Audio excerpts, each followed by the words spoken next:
यदि इसमें ये 1 1 और लिख दे यहां तो फिर क्या हो जाएगा ये, फिर ये आपका मेरे ख्याल से ट्रांजिटिव भी हो जाएगा। 1 1 लिख के, हाँ लास्ट 1 है 1 1 2, हाँ फिर ये आपका ट्रांजिटिव भी हो जाएगा।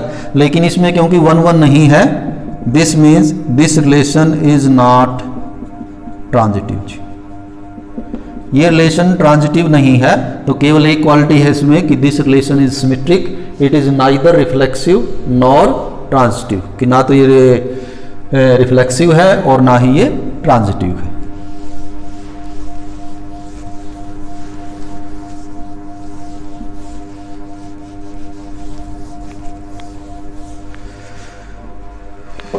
एक क्वेश्चन और लेके हम इसको कंक्लूड करेंगे। फिर कोई प्रॉब्लम है तो आप लोग अलग से ऑनलाइन मेथड से ही जो भी आपके पास सुविधाएं उपलब्ध हैं उनसे पूछ सकते हैं।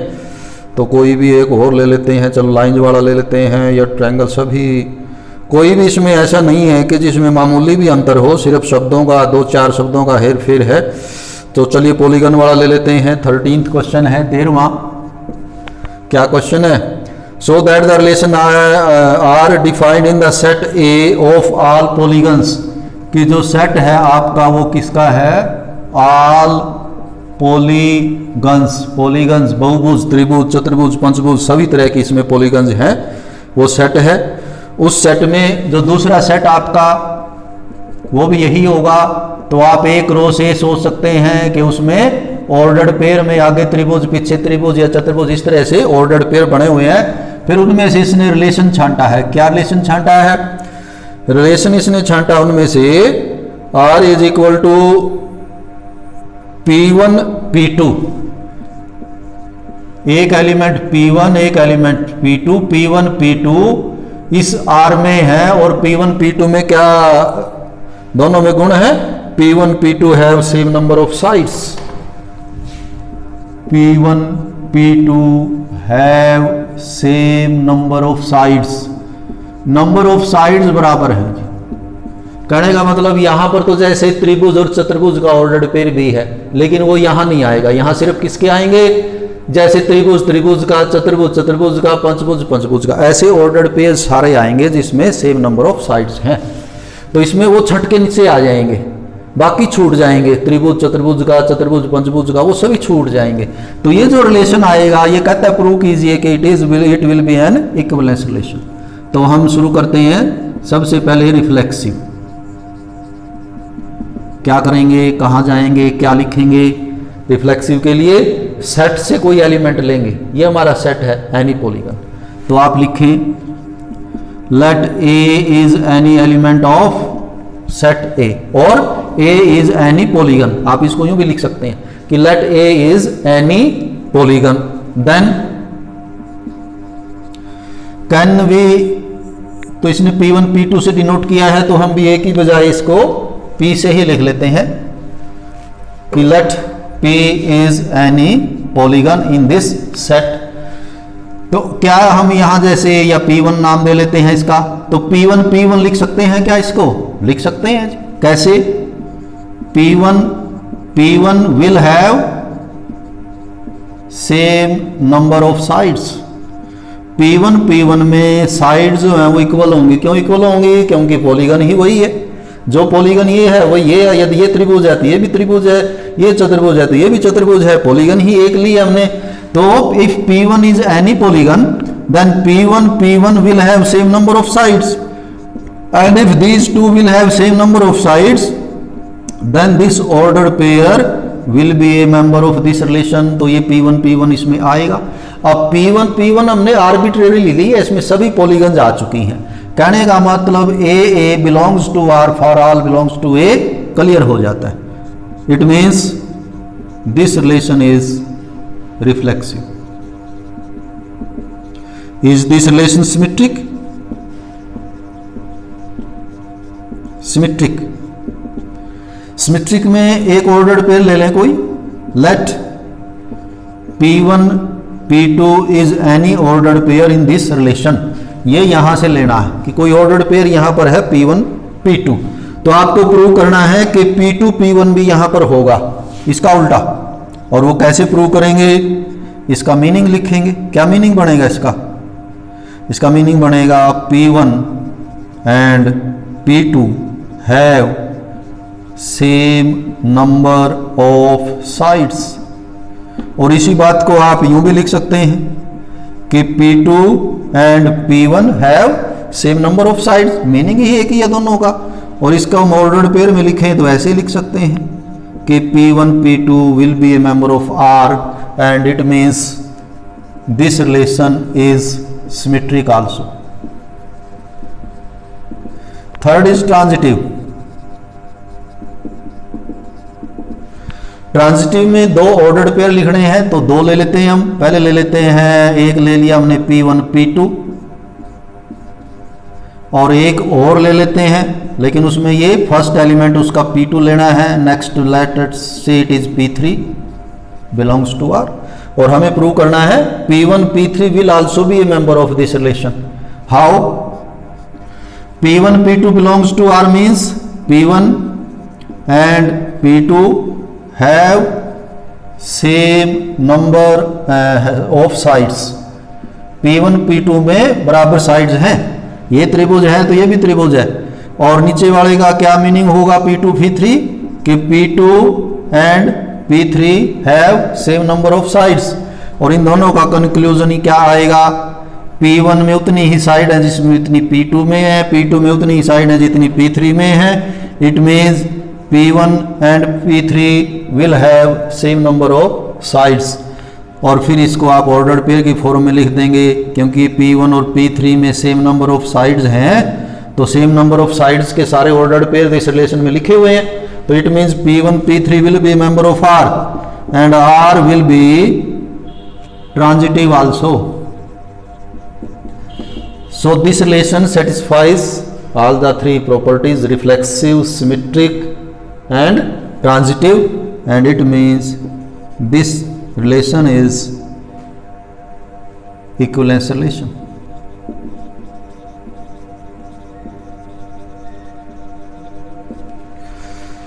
तो इस प्रकार से आप लोग जो है वो रिलेशन का कोई भी क्वेश्चन आए सभी सेम होते हैं। रिलेशन में यहाँ इधर अब बराबर में मैंने जो इसकी समरी लिखी है, हर क्वेश्चन इसी पैटर्न पे चलेगा, इसी तरह से हमें सोचना है। तो यदि हमें ये क्लियर हो जाता है तो रिलेशन का कोई भी क्वेश्चन आए आप लोग बड़े आराम से कर सकते हैं। इसके अलावा कोई क्वेरी है तो पूछ सकते हैं। सेकंड जो पोर्शन है इस चैप्टर में, ऊपर नाम भी लिखा हुआ है, रिलेशन एंड फंक्शन। तो सेकंड है इसमें फंक्शन। तो थोड़ा सा हम ब्रीफ आज फंक्शन के बारे में करेंगे, वैसे डिटेल तो फिर आगे कल करेंगे कि फंक्शन होता क्या है। ये फंक्शन इससे आगे की कड़ी है। कैसी कड़ी है? कल भी बताया था मैंने कि जब भी रिलेशन हो या फंक्शन हो, कहाँ से शुरू करेंगे? आपको सेट का नॉलेज होना चाहिए। सेट के नॉलेज के बाद आपको किसका नॉलेज होना चाहिए? Ordered pair. ऑर्डर्ड पेयर का नॉलेज होना चाहिए कि what is the meaning of A B. It is called an ordered pair. Here A is an element of some set A and B is the element of some another set B. ये दोनों अलग अलग set के लिए हुए हैं। जब हमें ऑर्डर्ड पेयर आ जाते हैं तो फिर हमें क्या करना आ जाता है? A क्रॉस B, दो सेट्स की गुणा करनी आ जाती है। कल भी की थी, 11वीं से आप करते आए हैं कि A यदि 1 2 3 है, B यदि 3 2 है या 3 4 है तो इन दोनों की गुणा, ये भी एक सेट होगा। It will be A set of all possible ordered pairs. Ordered pairs बना के इसमें लिखने हैं, इनकी गुणा होगी। तो आपको गुण आनी चाहिए। जब आपको दो सेट का प्रोडक्ट आपने कर दिया तो फिर कौन आएगा? फिर आता है रिलेशन। ये रिलेशन कहां से होता है कि जो आपका A क्रॉस B है उसका हमेशा ये सबसेट होता है, क्योंकि ये यहां से छट के आता है कि कोई कंडीशन, कोई रिलेशन लगा दिया जाता है। A क्रॉस B में क्या होगा? A क्रॉस B में ऑर्डर्ड पेयर आएंगे। जैसे ही आएगा 1 3 1 4 2 3 2 4 3 3 3 4। अब इन एलिमेंट्स में रिलेशन जो ये ऑर्डर्ड पेयर इनमें जैसे 1 और 3 में क्या रिलेशन हुआ कि भाई ये इससे 2 ज़्यादा है, ये इससे 3 ज़्यादा है, ये इससे 2 ज़्यादा है, ये दोनों इक्वल हैं। तो इस तरह के रिलेशन है इनमें आपस में। तो एक रिलेशन वो डिफाइन कर देता है कि भाई y is equal to x plus 1। मान लिया वो कहता है कि इस रिलेशन से लो तो क्या करेंगे फिर y is equal x plus 1 means कि सेकंड एलिमेंट पहले से एक ज़्यादा होना चाहिए, तो इसमें फिर ये सारे नहीं आ पाएंगे, एक तो 2 3 आ पाएगा फिर और एक 3 4 आ पाएगा। तो इस तरह से जो रिलेशन है वो हमेशा ही Cartesian product of two set से आता है। तो यदि सेट छोटे हो में तो हमें बल्कि ये प्रोडक्ट कर लेना चाहिए, फिर छांट लेने चाहिए, तो फिर देखते ही पता लग जाता है कि रिफ्लेक्सिव है या नहीं। और जब आप रिलेशन के बाद फिर नेक्स्ट स्टेप आता है फंक्शन। फंक्शन जो है एक रिफाइंड रिलेशन होता है। आप ये भी कह सकते हैं कि all functions are relation, all functions are relation but all relations are not functions। यानी कि फंक्शन एक तरह का होता तो रिलेशन ही है, लेकिन कुछ स्पेसिफिक रिलेशन होते हैं जो फंक्शन को हम फंक्शन बोलते हैं, सभी रिलेशन फंक्शन नहीं होते।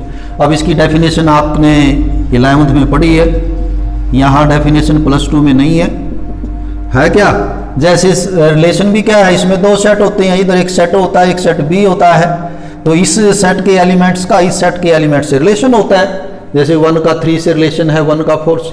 तो उसी तरह फंक्शन में भी क्या है कि दो सेट होंगे, let A and B be two non empty sets. दो सेट होने चाहिए, नॉन एम्प्टी होने चाहिए। एम्प्टी होंगे तो फिर आपके डिफाइन क्या करेंगे उनके ऊपर, तो non empty set. Then function from A to B is a rule, is a relation, जो भी आप कहना चाहें कि फंक्शन जो एक रूल है, एक रिलेशन है from A to B, such that, दो कंडीशन है, for all x in A there must be a unique y in B. For all x in A, ये दो कंडीशन होती हैं फंक्शन पे, रिलेशन पे ये नहीं होती। फॉर ऑल एक्स इन ए, पहली तो बात क्या है कि रिलेशन में जैसे ये ऑर्डर्ड पेयर आएंगे छठ के, तो फंक्शन को, उस रिलेशन को फंक्शन कब कहेंगे, फॉर एक्स इन ए में जो फर्स्ट एलिमेंट आपका 1 2 3, there must be a unique y in B, इन तीनों का रिलेशन इसमें होना चाहिए। 1 का रिलेशन किससे है वो भी होना चाहिए, 2 का रिलेशन किससे है वो भी होना चाहिए, 3 का रिलेशन किससे है वो भी होना चाहिए। ऐसा ना हो कि 1 का रिलेशन हो, 2 का रिलेशन हो और ये 3 के रिलेशन ना हो।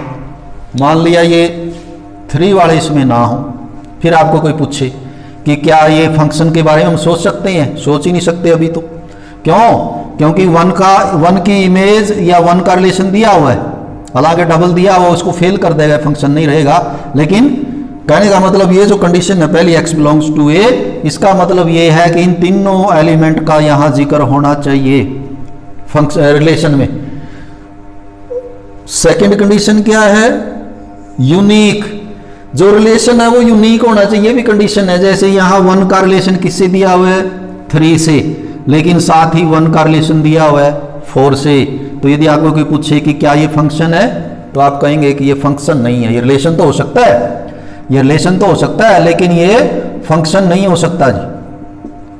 क्यों? क्योंकि कई कारण हो गए इसके कि 1 की डबल इमेज है, 2 की भी डबल इमेज है, 3 की भी डबल इमेज है। तो फंक्शन कौन से रिलेशन हुए, function are those relations in which all x in A have a unique y in B, कि ए का कोई एलिमेंट छूटना नहीं चाहिए जिसका रिलेशन ना दिया हो। दूसरी बात, वो जो रिलेशन है वो कैसा दिया जाना चाहिए, वो यूनिक होना चाहिए।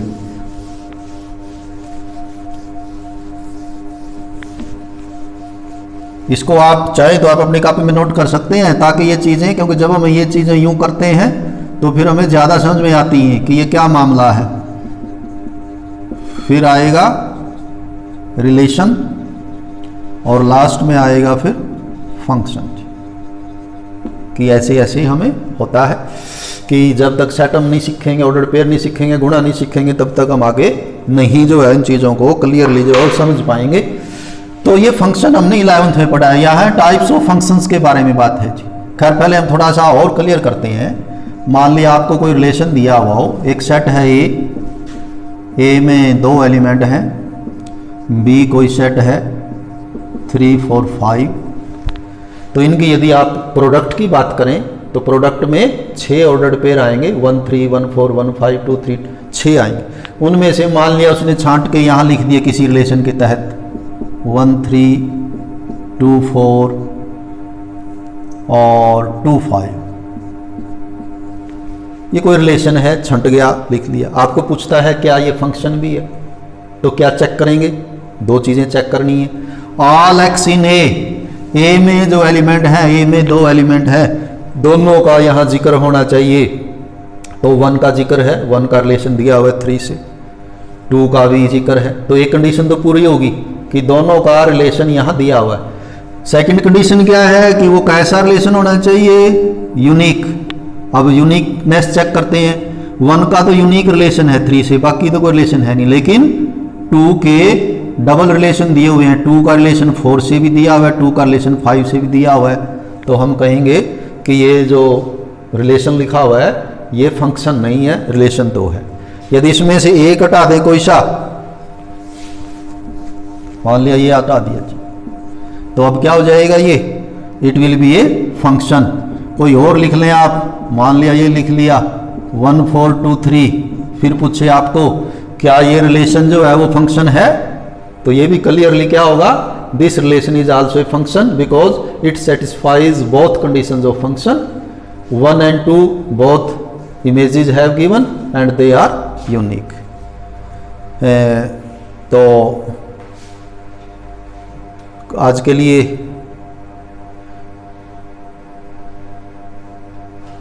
इतना ही हम यहाँ इसको आज कंक्लूड करेंगे, काफ़ी लंबा जो है ये हो गया है।